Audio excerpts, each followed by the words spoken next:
É isso. Então, mas se eu for contar, ô Murilo, eu fico aqui até amanhã. Acho que o que dá para tentar sintetizar é que o teleguiamento é sobre você, certas horas, seguir as diretrizes extrafísicas. Isso. Você checou, é amparador, vai. É. E mesmo desafiando a lógica intrafísica. É isso aí. Né? Então, tem esses momentos críticos de destino, que eu acho que você está trazendo, mas no dia a dia o teleguiado também vai atuar dessa forma. Isso. Né? Quando ele tem um caso na frente dele, que ele vai, como é que eu conduzo esse caso? Ele não decide por ele.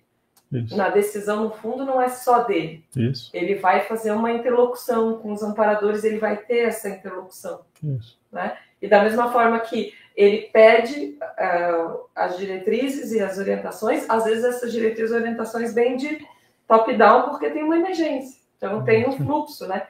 A pessoa realmente se insere dentro de uma equipe extrafísica. Isso. Vou contar só mais um caso, eu lembrei agora, que eles ficam lembrando, a gente fica... Uma que eu acho muito legal é o dia que eu fui fazer uma prova do direito. Eu lembrei desse caso. Antes de você contar, por algum motivo, porque tinha um efeito paradidático, que eles estão aqui. Eu aqui, eu pensei nesse caso. Também. Eles estão relembrando aqui. Aí eu fui fazer uma prova, era direito das sucessões. E todos os artigos do Código Civil, era uma prova bem completa, sabe? Eram tipo 400, 500 artigos do Código Civil que tratavam sobre direito das sucessões. Inventário, tudo que você pensar. E é direito das coisas, não, desculpa, não era direito das sucessões só, direito das coisas também. Era isso aqui era centenas de artigos. E tentando abreviar a história, eu tinha sido transferido de uma outra universidade e naquela turma onde estava tendo a prova, eu acabei, eu acho que eu só ia uma vez por semana naquela aula em específico, que eu estava ali suprindo para equilibrar, para ficar padronizado, né, numa determinada fase. Eu mudei de universidade para ficar mais perto do meu ambiente de trabalho, que era muita fila lá em Florianópolis. Eu estudava em Biguaçu, aí acabei vindo para mais perto. E assim, aí o resumo da história é que eu cheguei no dia e a prova era com consulta e era feita em dupla. E quando eu cheguei para fazer a prova, eu fui na biblioteca e não tinha mais nenhum livro disponível. A turma tinha tirado todos os livros. Então eu não tinha um livrinho para servir como base. Só o código seco. Não tinha códigos comentados. Não tinha nada. Não tinha nada. E aí eu quis ter acesso, aí me disseram, não, isso aqui é do nosso acervo, não pode ser emprestado. Assim, o pessoal rapou. E aí eu não tinha dupla para fazer. E eu fui o primeiro a chegar. Todo mundo que entrou naquela sala, eu perguntei se a pessoa tinha uma dupla, todo mundo já tinha dupla. E no final das contas tinha um número ímpar, e eu fiquei sozinho para fazer a prova. E aí o que aconteceu foi que a professora entregou a prova, eram mais de 30 questões para fazer em dupla e com consulta. Eu não tinha dupla e não tinha consulta. E aí eu cheguei e perguntei para ela. Perguntei, professora, seria possível reduzir, no meu caso... seria possível um trio? Não, trio não é possível. Seria possível, então, se eu for fazer sozinho, era possível reduzir o número de questões para mim, porque fazer 30 e poucas questões em uma pessoa só, né? E aí eu tentei pegar livro com um monte de gente, tá? Todo mundo tinha um monte de livro, não podia ceder um livro para fazer um chazinho ali, né? Todo mundo bem...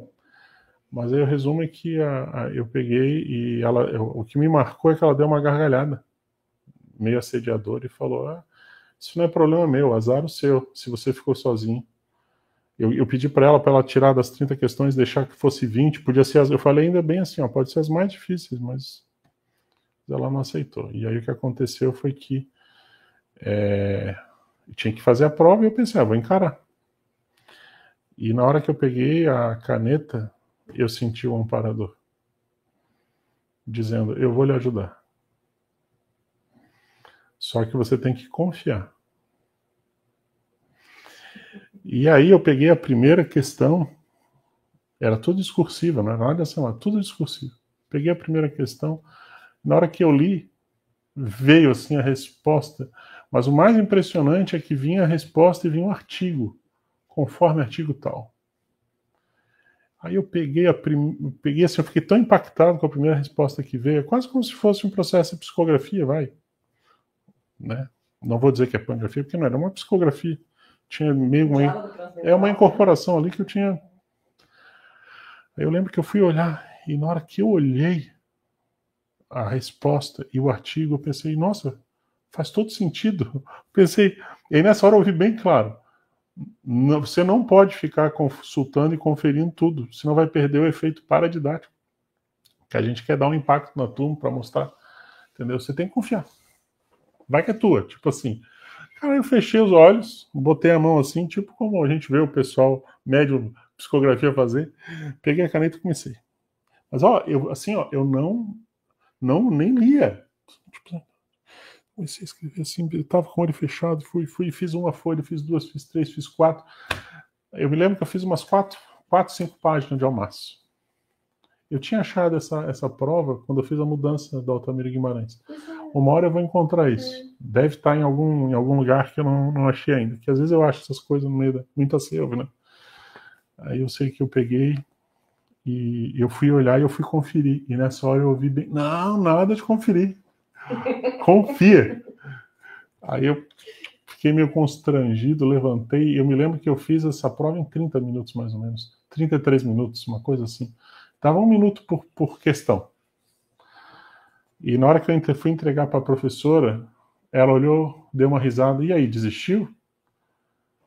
Aí eu senti, eu não sou assim, mas eu senti um certo tom para ser um pouquinho arrogante. Falei assim, não, achei muito fácil a prova. Tá aqui. Ela me olhou, pegou na mão, ficou impactada, olhou, ficou meio assim, olhou para mim. E ela viu, né, que eu não tinha livro nenhum, né? Acho que ela ficou meio assim, botou de lado, mas não deu muito braço a torcer. Aí eu saí da sala. Na hora que eu saí, eu perguntei, mas eu posso perguntar quem é que me ajudou aqui? Aí veio bem claro, bem nítido. Eu sou aquele que chamam de águia de aia. Eu pensei assim, cara, Rui Barbosa aqui, não, pro meu caminhãozinho, pensando assim, mas que não ia. Mas o que eu senti? Os amparadores disseram foram chamar para ajudar. Tipo assim, ó, precisa de ajuda. Aí eu me lembro do dia que ela foi entregar a correção. 2 semanas depois. Essa história é bem legal, gente. Estou contando porque eu me lembro. 2 semanas depois ela foi entregar a prova, a correção. 2 ou 3 semanas depois. E ela era meio sádica, né? Masoquista não, ela era sádica. Ela organizava as provas por ordem da nota mais baixa para mais alta, para gerar frisson. Então a primeira nota que ela entregava, a pessoa tinha tirado, sei lá, 1,5. A pessoa pegava aquilo ali, virava para os colegas, tirei 1,5. Aí todo mundo, ela fazia isso. Não é à toa que deve ter tido uma proposta didática. Né? Mas eu estava muito curioso quando eu pensei assim, cara, eu me enferrei, eu fui muito bem. E ela entregou a turma toda e não entregou a minha prova. E eu pensei, será que foi tão ruim que, sei lá. Aí ela chega e fala, gente, agora eu queria saber, quem que é o aluno tal? Aí leu o meu nome, né? Aí eu levantei o braço, sou eu, professor. Aí ela me olhou, é você? Aí ela olhou para a turma e falou, olha, gente, eu quero dizer para vocês, maior nota da sala, quero pedir uma salva de palmas, nota 8,8. Detalhe, eu entreguei com 30 minutos, a aula começava tipo 7, 7h30 eu entreguei a prova. Me falaram que a primeira dupla que foi sair 9h40. Entendeu? Sem parar no intervalo, porque nem pararam para o intervalo, entendeu? A primeira, 9h40. Teve gente que 10h30, ela prorrogou ainda 11 horas da noite e estava fazendo a prova. Mas o que me marcou é que na hora que ela chega e vai me entregar assim, eu levantei, né, para pegar a prova, ela pediu uma salva de palmas, e aí ela me entregou, e ela falou assim, olha, Eu não sei aonde e por onde, quais são os livros que você utilizou para estudar. Mas eu queria te dizer que a terminologia que eu vi nessa prova, eu não vejo desde a minha época de faculdade. Ela era uma pessoa de idade já. Ela falou 1930, 1940, quando eu estudava Cara, assim, eu nunca mais tinha visto essa terminologia. Mas tecnicamente está perfeito. Você usou livros muito antigos, né, para estudar. Achei aquilo legal, assim, dela. Corrobora fenômeno, né? Tipo assim. Né? Mas é isso. Agora, eu até pensei em falar o que tinha acontecido, mas não senti a inspiração para isso. Então, talvez foi um exemplo, né, para o pessoal ficar mexido, né, impactado.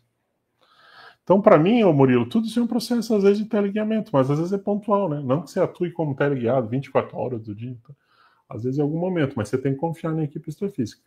Mas é confiar, desconfiando sempre, em tudo. É isso aí. Ok?